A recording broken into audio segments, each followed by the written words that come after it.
Austrias y Borbones se encumbran en Palacio Nacional, con sus tocados, sus armaduras, sus tapices y con toda su nobleza desbordada en el arte de los reinos de España, hoy colgando de estos muros, reminiscencias de un idilio que fue, en su momento, la Nueva España. La fusión de la cultura española con la indígena es la génesis de lo que nosotros somos. La convergencia de tradiciones, de lenguas, de creencias, de valores, dieron la pauta a la nación orgullosamente mestiza que México es. Y lo que se trata es de ver esos antecedentes y al mismo tiempo la exposición tiene un tercer bloque que es precisamente hablar del espejo de los palacios reales españoles aquí en México a través de una sección dedicada a toda la época virreinal. Siglos de historia volvieron a conquistar el Atlántico, ahora por medio de modernas carabelas aladas. Así comenzó el periplo de las primeras valijas azules al descender de Liberia en pleno ocaso del Nuevo Mundo. En la aduana sin contratiempos. Y es que ser rey implica privilegios y cuidados especiales. No golpear y cada caja en su sitio bajo la mirada acuciosa del comisario. Así, poco a poco se fue llenando la carroza con los tesoros de los reinos bien aferrados a la caja de latón. Celosamente custodiados, los Borbones y los Austrias poco pudieron ver en su trayecto por el Nuevo Mundo, aunque eso sí, la escolta abrió paso a la realeza hasta alcanzar la plaza donde Hernán Cortés pretendió alzar su palacio, morada de virreyes y autoridades de la corona que durante 300 años impusieron la cruz de su reino. Palacio Nacional, después de haber sido primero el Palacio de Moctezuma II, formó parte de la red de palacios reales de España.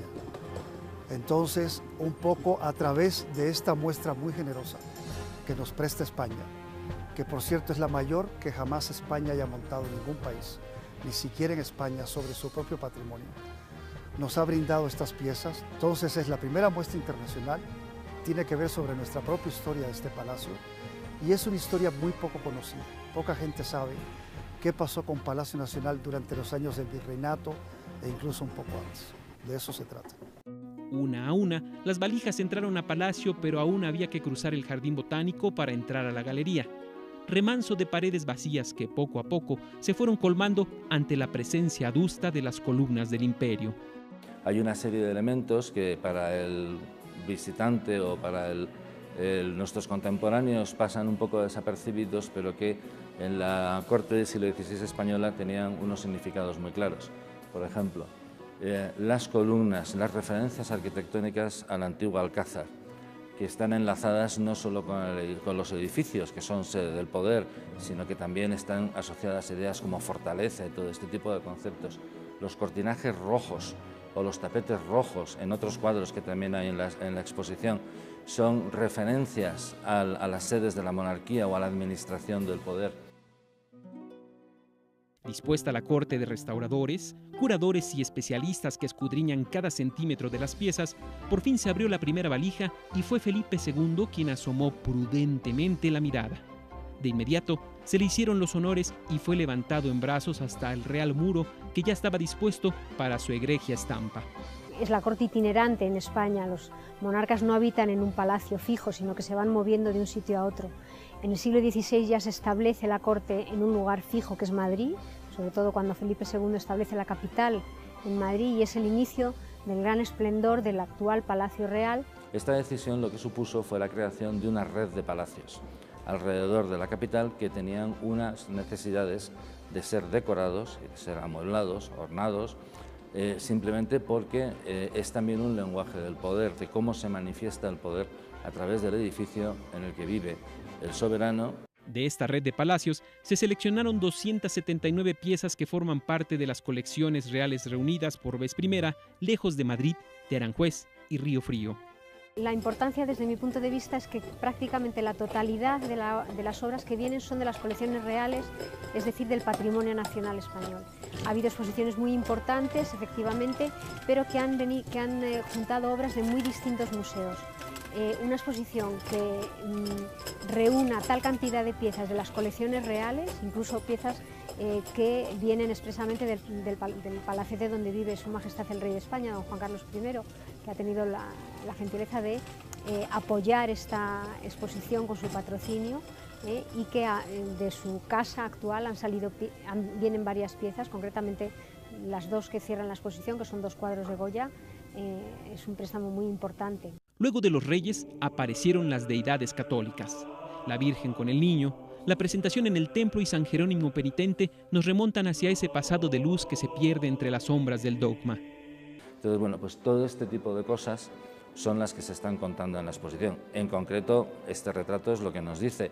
El retrato que tenemos detrás de él nos está hablando de un momento previo de la infancia, nos está hablando de las creencias con todos los amuletos y con todo lo que lleva este niño encima, ¿no? Esto es una mínima parte de un discurso muchísimo más complejo. En otras zonas se hablará de cómo se amueblaban, en otras zonas se hablará de cómo el hecho de que la monarquía española en este momento estuviera controlando políticamente gran parte de Europa y evidentemente todo lo que es América, suponía un enriquecimiento de la corte en el sentido de que había una confluencia de corrientes artísticas y de formas de manifestación artísticas muy diversas y todas pasaban de alguna manera u otra por Madrid. Tarea monumental la de colgar tapices, algunos con medio millar de años de existencia, arte que se despliega hilo por hilo con sus relatos, visiones del mundo que viajaron de Occidente hacia las Indias en ese afán de compartir nuestras historias. Es un arte itinerante, el inicio de esta exposición precisamente se centra en eso, en la corte itinerante, es muy fácil de mover, de hecho varios de estos tapices no tienen un sitio fijo en la decoración de los palacios españoles, sino que están guardados en almacén y a lo largo de la historia han estado siempre guardados en almacén porque se han utilizado para acontecimientos concretos, para adornar espacios concretos. En principio viajaban a la vez que viajaba el monarca, a la vez que viajaba la reina o el rey, viajaba con sus tapices para poder crear esos espacios, esa sensación cálida en muchas ocasiones y de gran riqueza también al mismo tiempo. Muestra de poderío sin remilgo son las armas, el cañón reluciente, las lanzas y los escudos, pero sobre todo las armaduras, soberbia dermis de acero sin empacho de opulencia que iba a cubrir a su Alteza y a su monta.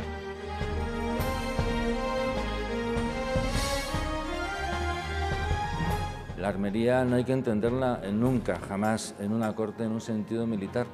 La armería era digamos que el equipamiento deportivo, literalmente, de un príncipe o de un señor de ese momento. No eran armaduras para la guerra, eran armaduras para torneos, para justas, para juegos caballerescos, para paradas triunfales. Tenían un sentido de representación y tenían una virtud absolutamente deportiva. Por hacer un símil moderno, es como si a ellos les gustara jugar al rugby, tuvieran cascos, protectores y todo ese tipo de cosas. Pues está unido también a esta idea de que el rey o la casa real, los miembros de la familia real o de la aristocracia tienen que transmitir esa imagen de poder. ¿Cómo? Pues a través de la decoración, a través de unos materiales muy ricos, a través de unos objetos que en realidad son trajes de alta costura hechos en acero porque eran terriblemente costosos. Solo había 3 o 4 sitios en toda Europa donde se podían hacer, ¿no? Eso es de lo que nos habla esta armería. Y la armería aquí también está queriendo hablar un poco de esto, ¿no? Y de los lenguajes políticos y de los mensajes de tipo religioso o cómo transmite las creencias o las mentalidades. Porque en este momento de lo que estamos hablando también en la exposición es de un tránsito de un mundo medieval. Tratamos Edad Media, tratamos Renacimiento, tratamos Barroco y nos quedamos en las puertas en el neoclasicismo. Son ornamentos, son tapices, óleos monumentales, armaduras y figuras. Son los tesoros de los palacios reales de España, una historia compartida ahora en Palacio Nacional. Es toda una concepción del mundo en la cual obviamente era la imagen de la majestad del rey, la majestad del poder, pero cómo eso también se compartía con ciertos sentimientos y cierta educación y además también empataba con las tradiciones y con las tradiciones populares. Por eso es importante asomarnos a ese mundo que es el de los palacios, porque tiene que ver con un poco la identidad y la representación de un país en un momento dado. La lógica es la vinculación de los palacios, como este palacio está vinculado al ser en América el referente más cercano, por razones históricas y geográficas, al Palacio Real de Madrid y a todos los palacios que rodeaban a ese Palacio Real de Madrid. La exposición está pensada cronológicamente y a la vez temáticamente, con lo cual yo creo que para el visitante va a ser de fácil lectura y va a ser muy atractivo porque va a recorrer un poco la historia, pero a través de los temas diferentes.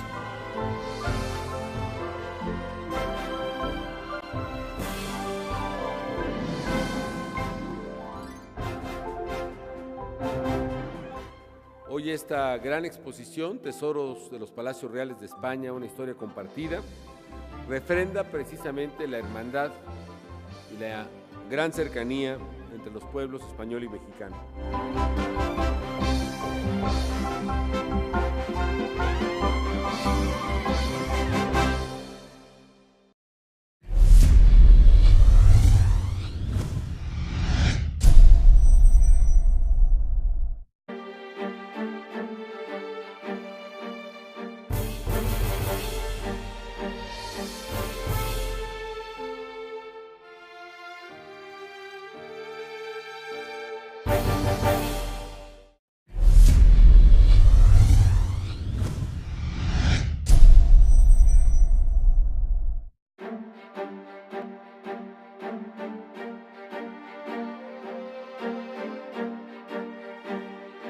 Austrias y Borbones se encumbran en Palacio Nacional, con sus tocados, sus armaduras, sus tapices y con toda su nobleza desbordada en el arte de los reinos de España, hoy colgando de estos muros, reminiscencias de un idilio que fue, en su momento, Valores dieron la pauta a la nación orgullosamente mestiza que México es. Y lo que se trata es de ver esos antecedentes y al mismo tiempo la exposición tiene un tercer bloque que es precisamente hablar de la Nueva España.